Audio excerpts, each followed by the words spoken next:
कागज पे लिखा था पर भेजा नहीं,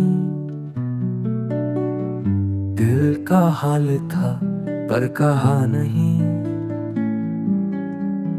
लफ्ज कांपते रहे, हाथ रुक गए, अश्कों से सियाही बह गई। हर जुमले में तेरी याद बसी, हर सत्र में खामोशी रह गई।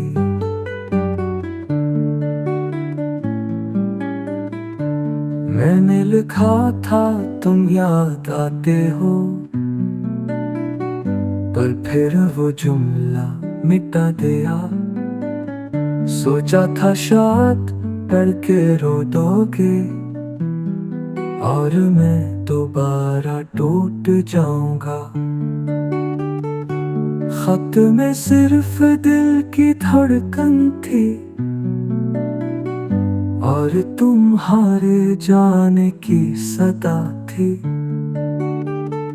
ये आखिरी खत शायद तुम तक न पहुंचे, पर मेरे की तरह दर्द हमेशा लिखा गया।